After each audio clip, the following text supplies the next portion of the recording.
this time, I'll ask you to please stand for the posting of colors and remain standing for the national anthem, followed by our invocation.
I'll ask everyone to be seated.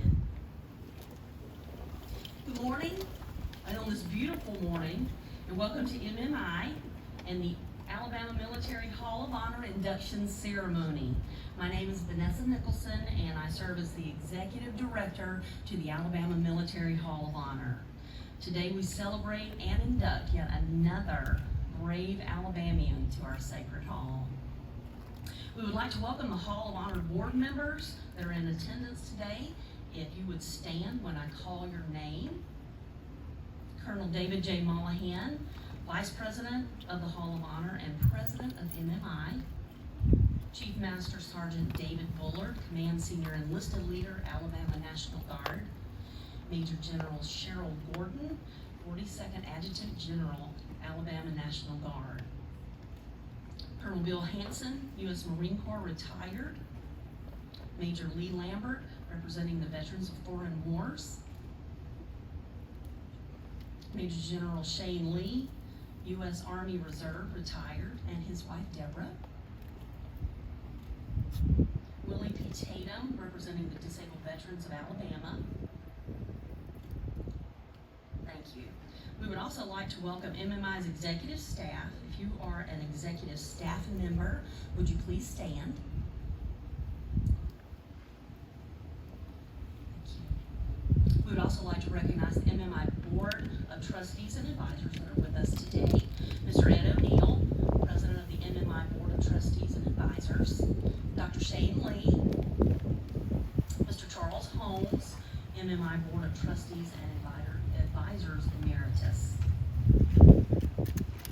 We also have a guest with us today who currently holds a place in the Alabama Military Hall of Honor, Rear Admiral Brian Compton, who was inducted in 2000. Would you please stand? Let's give everyone a round of applause.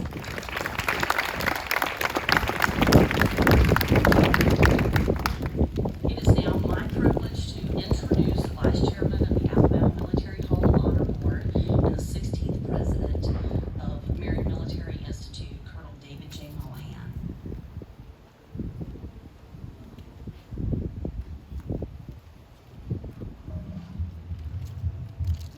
All right, well, good morning, everyone, and thank you all for being here. To all the family and friends of our honoree, to all of our special guest members of the Alabama Military Hall of Honor Board of Directors, and to our faculty, staff, cadets, and friends of MMI who are here today. Welcome to today's induction ceremony here at MMI and at the Alabama Military Hall of Honor.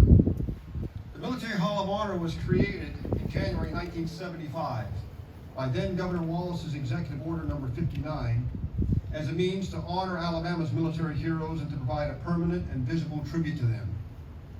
It specified that the Hall of Honor was to be located in Marion, Alabama, and on the campus of Marion Military Institute. On May 20th, 2009, then Governor Riley signed into law a bill which permanently established the Hall of Honor as a state agency and provided for an annual appropriation of funds in an amount to be determined at a later date. Inductees were honored with a 20-inch by 30-inch bronze plaque displayed in the Hall of Honor Museum. And to be considered for induction into the Hall of Honor, candidates must have made by his or her military achievements and service contributions to the state of Alabama and or the United States. They must be Alabamians who have distinguished themselves in the armed forces and whose patriotism should be recognized and serve as a constant testimony to present and future generations. Since its establishment, Alabama Military Hall of Honor inductees have been from every era and every war. We are honored today to induct another son of Alabama, Lieutenant Colonel Jeffrey L. Wishik, United States Army, retired. Lieutenant Colonel Wishik had a full and successful military career that included two tours in Vietnam, and is the recipient of several combat awards from the Vietnam War, including the nation's second highest award for valor, the Distinguished Service Cross. Vietnam was a unique war during a unique time in our history. It was a war that has left a scar on our national conscience that we still carry today. Vietnam has been the war we tend most often to draw comparisons to anytime a national security decision is made to use military forces. Both our wars in Iraq and Afghanistan have been compared in one way or another to our experience in Vietnam.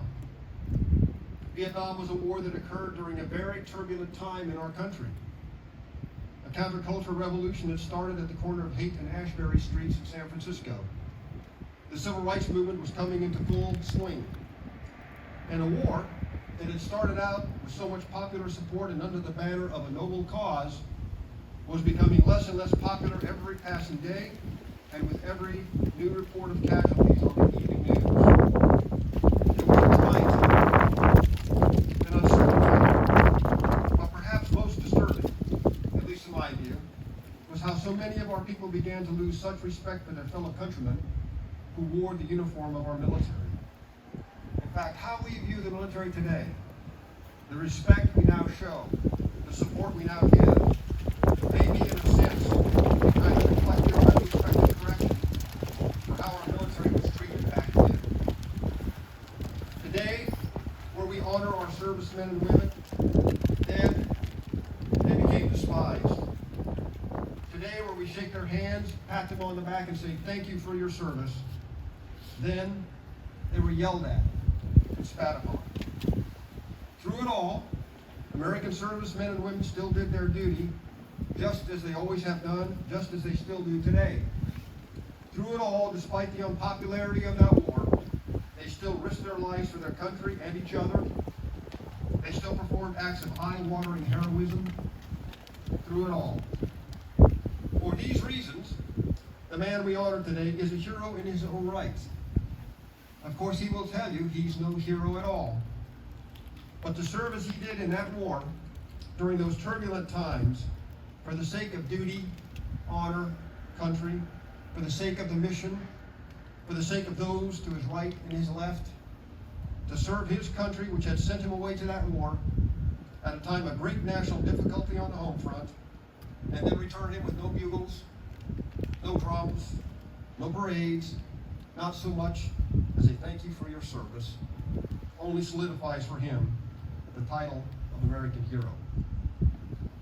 Abraham Lincoln once commented that a country is doomed when it stops honoring its heroes. So today we honor another hero. And to Lieutenant Colonel Wishik, Jeff, I would say that it doesn't matter if you think you're a hero or not. It only matters that we think that you are. Because Abraham Lincoln clearly understood the importance of this. You are a hero. Because quite frankly, for us, our country, our people, you have to be. Thank you.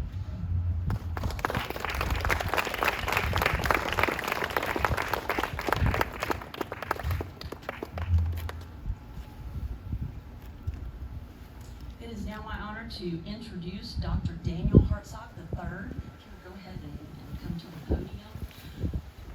MMI class of 1969 high school and then 71 college. Dr. Hartzog is responsible for nominating Jeff Wishik for today's honor.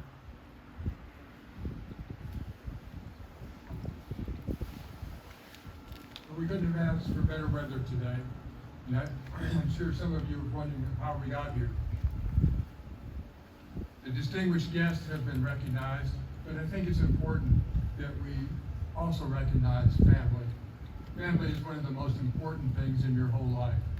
So at this point, I want to say hello and welcome Faye, his wife, his daughter Cody Anderson and husband Joe, and those active little grandsons back there, Will and Reed, his sister Ginger Wishik, Dr. Ginger Wishik, and daughter Kelsey, and the nephew Parker Wishik and daughter Ellen. We're welcoming you here today for this special occasion.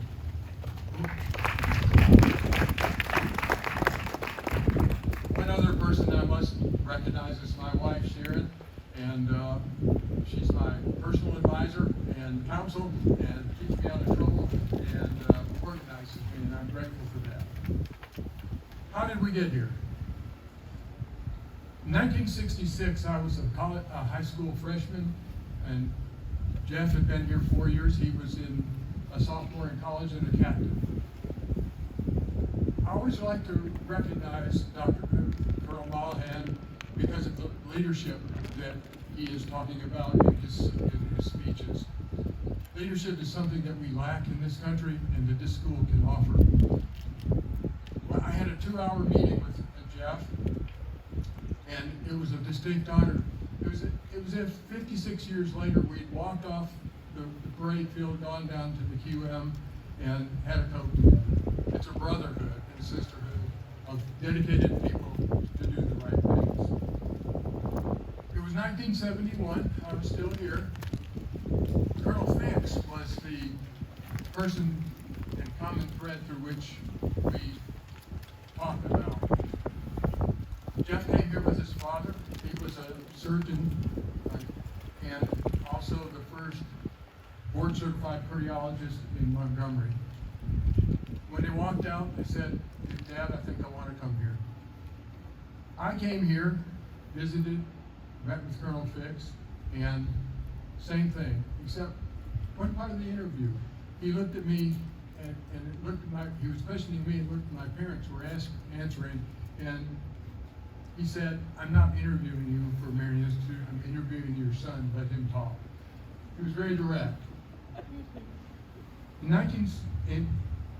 As time went on, as Colonel Mollahan alluded to, I want to personalize this a bit.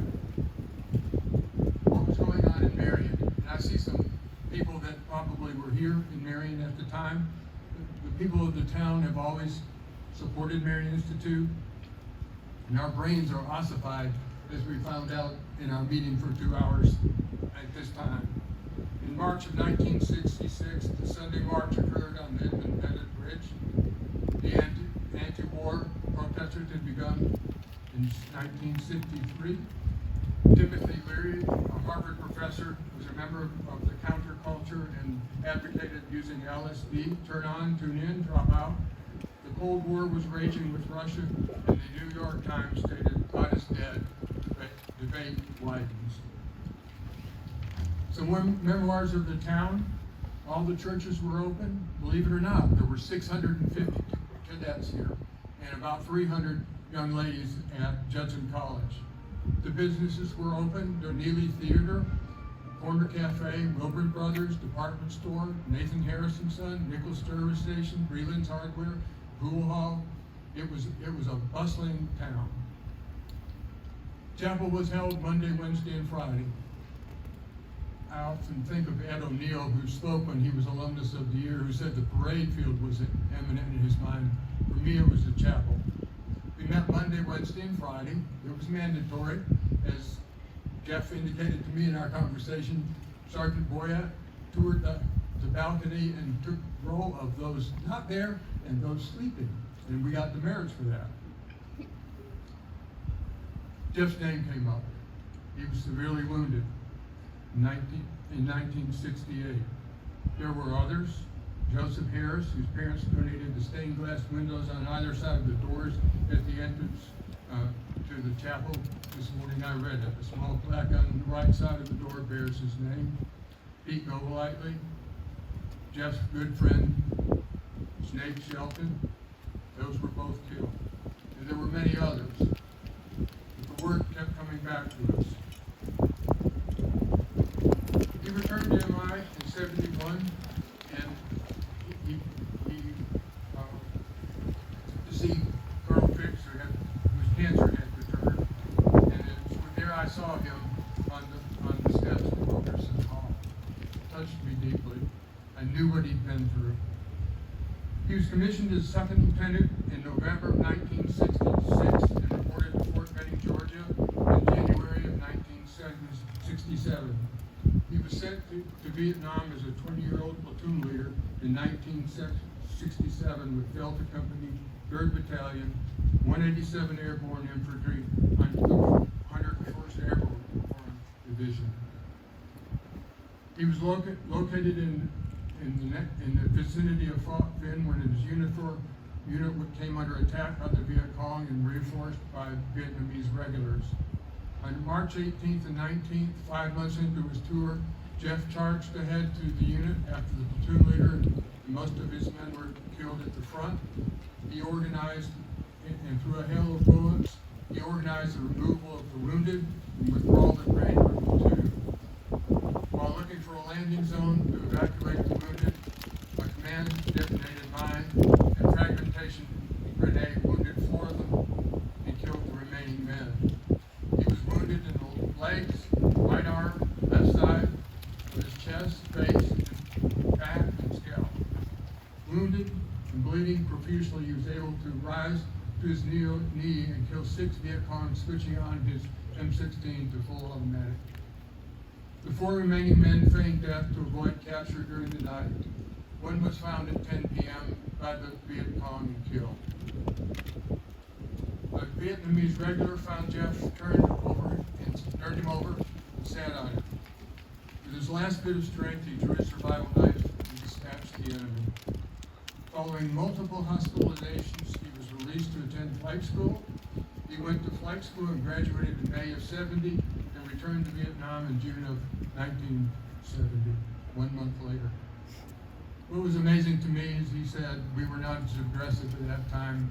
We did not try as hard to win the war, and there were less casualties on the American side. He came home and went to Artillery Advanced Course at the Command General Staff College. From there he went to U.S. Military Academy, 1978 to 1981 as an assistant professor teaching leadership principles in the Department of Behavioral Science and Leadership. When we talked about leadership, which Colonel Mulhan stresses at this school, I think it's important.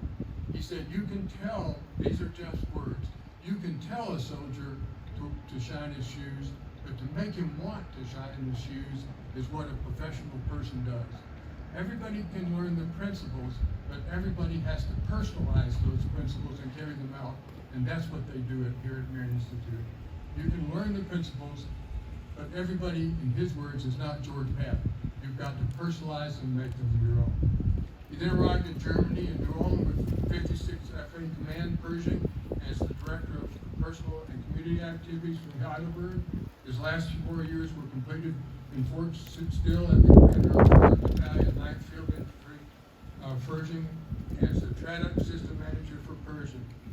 Distinguished service, his awards, Distinguished Service Cross, Purple Heart, Bronze Star, 19 Air Medals, 2 Army Commendation Medals, 2 Meritorious Service Medals, Combat Infantry Badge, Vietnamese Campaign Medal, Vietnamese Service Medal, retired in 1998. I want to tell you one thing about Jeff in our meeting for those 2 hours. I sensed strength and humbleness. He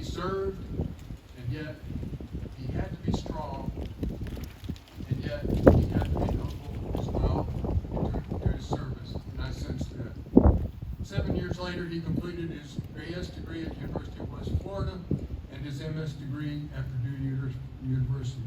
In 1988, he went to work for Martin Marietta in Orlando, Florida. And in 2001, he moved on to Madison to work with Lockheed Martin Corporation Business Development for Aviation and Special Operations.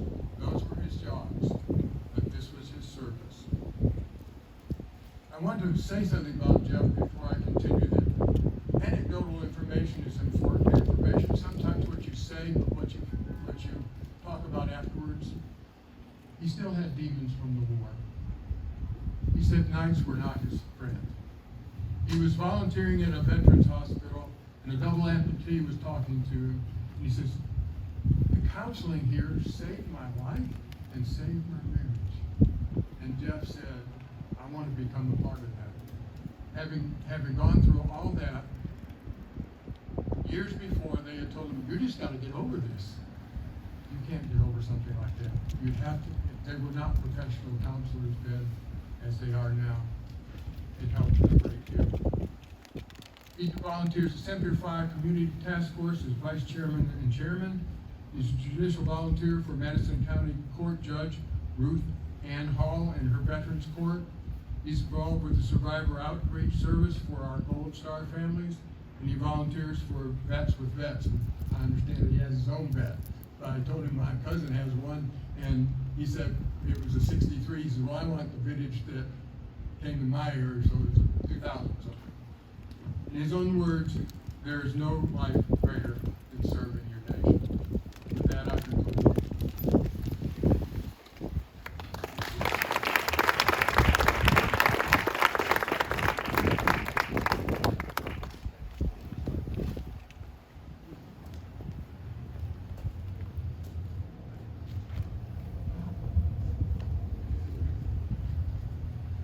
All right, at this time, I will go ahead and read the induction citation for Lieutenant Colonel Jeffrey Lawrence Wishik, United States Army retired. Lieutenant Colonel Jeff Wishik was born in Montgomery, Alabama in 1946. He was commissioned as a second lieutenant in the Army through Marion Military Institute and the Early Commissioning Program in 1966 and was deployed to Vietnam in 1967. As a first lieutenant, Lieutenant Colonel Wishik distinguished himself by exceptionally valorous actions in March 1968 during an engagement with the enemy, Nerfuk then. A fierce enemy onslaught inflicted heavy casualties on his unit, including the platoon leader. Charging through the storm of bullets, Lieutenant Colonel Wishik took command and ordered the evacuation of the injured while leading a scouting party to a landing zone. The enemy exploded a mine, injuring him and 2 others and killing the rest. During the long night, the survivors feigned death to avoid capture by the hostile forces who passed within inches.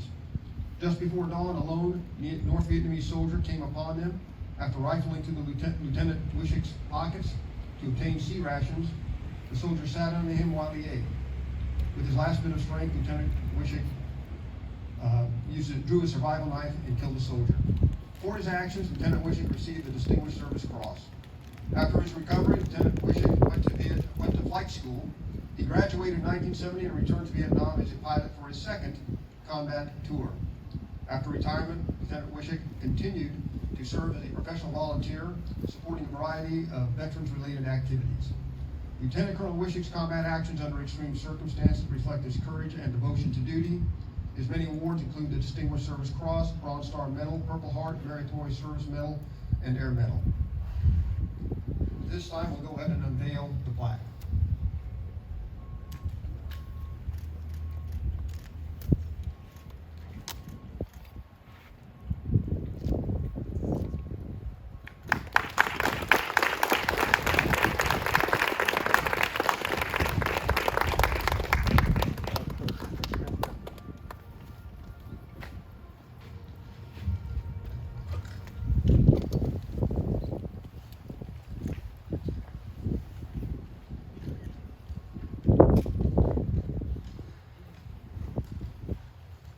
Thank you, Colonel Mulligan.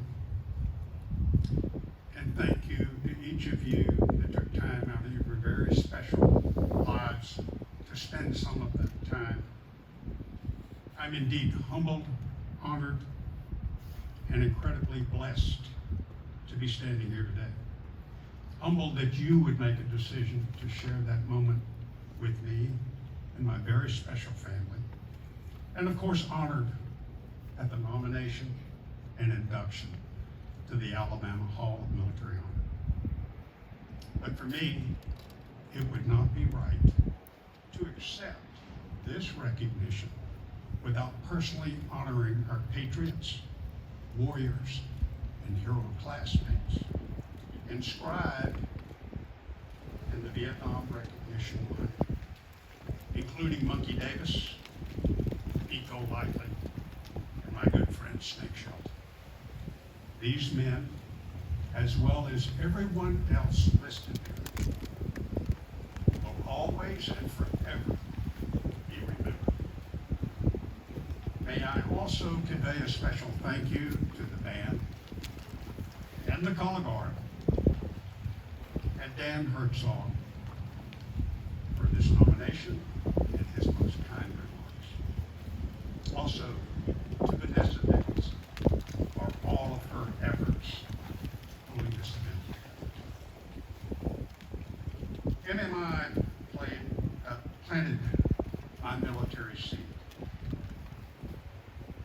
which started a rather lengthy and diverse military career.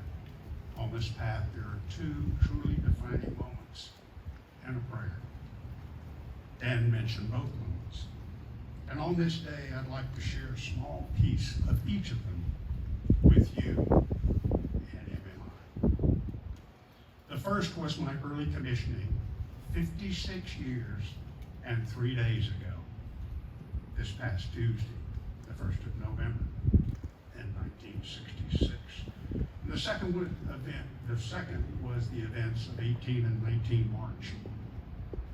I believe I'm accurate in saying that Delta Company, 3rd Battalion, 187 Airborne Infantry, Rakkasans, served 49 months in Vietnam and remains one of the most highly decorated, if not the most highly decorated, company-size unit to have served during that conflict.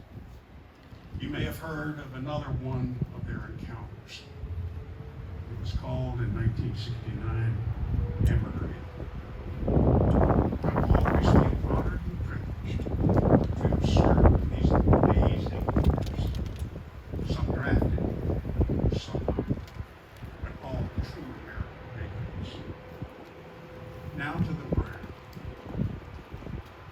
Starting the afternoon of 18 March, the we's were 89, and the they's were conservatively estimated by intelligence to exceed 1,100. We weren't alone. There were two other rifle companies that were the closest of which was about 40 kilometers. That evening, when our small group of four was separated, and the Air Force gunship called Buff the Magic Dragon was starting his second devastating gun run on our position, which, by the way, was absolutely necessary and life-saving. I asked the Lord, I think about it, and I probably ought to keep that conversation between us. What I will share, though, is that out of that conversation, the impetus became the guiding force of my volunteer efforts ever since for our service members and their families. Now, could I ask my grandsons to come here, please? While they do that, I'd like to share with you a little story. Many years after 1966, I was contacted by then Major Jackson, who was of the history department. And he said, I've been doing some research. We're writing an article. And it is my belief that indeed you were the first early commissioned cadet. Now, I'm not sure that's true or not, but I thought, in honor of today's activities, that if true, and Vanessa would verify that later. Vanessa, would you join us, please?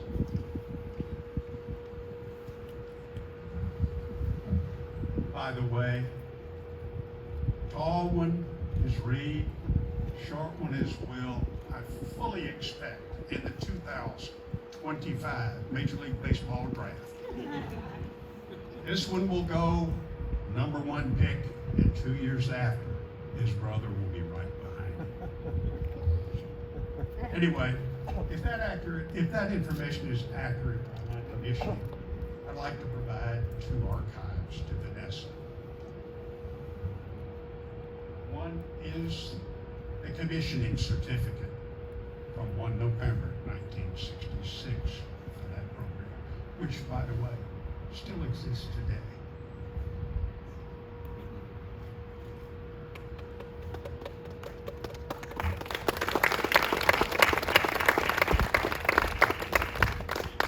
And the second is a Distinguished Service Cross for the Archives.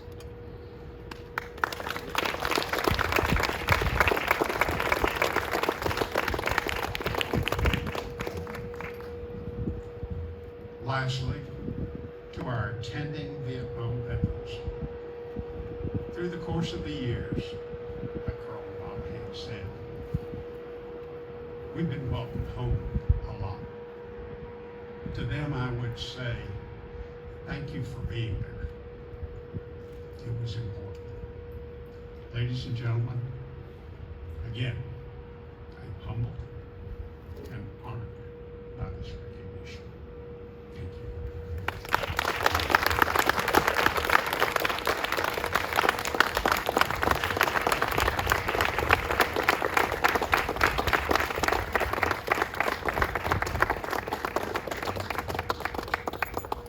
In just a moment, we will retire the colors. Afterwards, we will take just a few moments to make family pictures, friend pictures, so stay around for that. We will then move to the quad for our pass and review in honor of Jeff Wishik. Immediately following the pass and review, we will move to the Paul Robinson Excess House for lunch. You may drive your car to the Excess House, or if you need transportation assistance, we will have that available. Thank you again for joining us. Please stand as we retire.